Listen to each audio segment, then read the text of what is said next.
feel very disturbed by what we have all seen, and violence of any kind has no place in any school. And the adults in a school should be modeling appropriate behavior to deal with any disciplinary issues that might arise. And that was clearly not the case in the incident we have seen in the school in South Carolina. I think that there are several problems here, Joe. One is we need to make sure that all the adults in any school, whatever the role they play, have sufficient awareness and training and understand alternatives to dealing with kids who might be difficult. And I don't know the facts around the young woman who was thrown to the floor, as we all saw, but whatever the facts are, it doesn't justify behavior like that. And it's important that we all take a deep breath here and try to understand better how to deal with kids who may have different challenges in their lives, and they need to be addressed in a more effective way.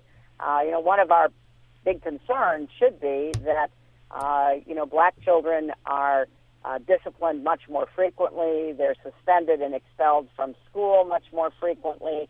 So clearly there is something that is not working right. And my friend and my mentor, Marian Wright Edelman, addressed this as a South Carolinian herself, having grown up in Bennettsville. And, of course, I had my first job out of law school working with her at the Children's Defense Fund. Yeah, and she has made that point. Yeah, matter of fact, I'm sorry, I was going to say, I was just reading her piece that she sent me, and yes. She says, I am often asked what's wrong with our children, but I almost always ask adults, what's wrong with adults?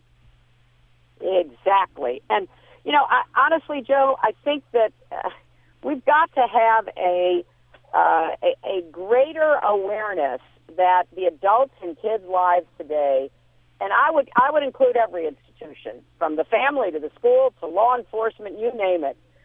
We are not understanding and dealing with the particular challenges kids are facing. It's one of the reasons why I am a huge proponent of early intervention into families, so that if there are problems in the family, if there are developmental problems with the children, there is a way to help support getting the kind of expert assistance or changing the behaviors. Well, that's just as true for schools.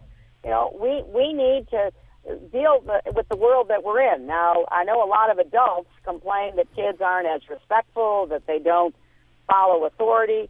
Well, the fact is, we are responsible in many ways for modeling the behavior we want from our children. And, people in positions of authority, particularly teachers, police officers, etc., we need to take a very hard look about how we deal with the problems kids have today and try to help children where they are. And if they're acting out, there's a lot of alternatives than to picking them up and throwing them on the ground.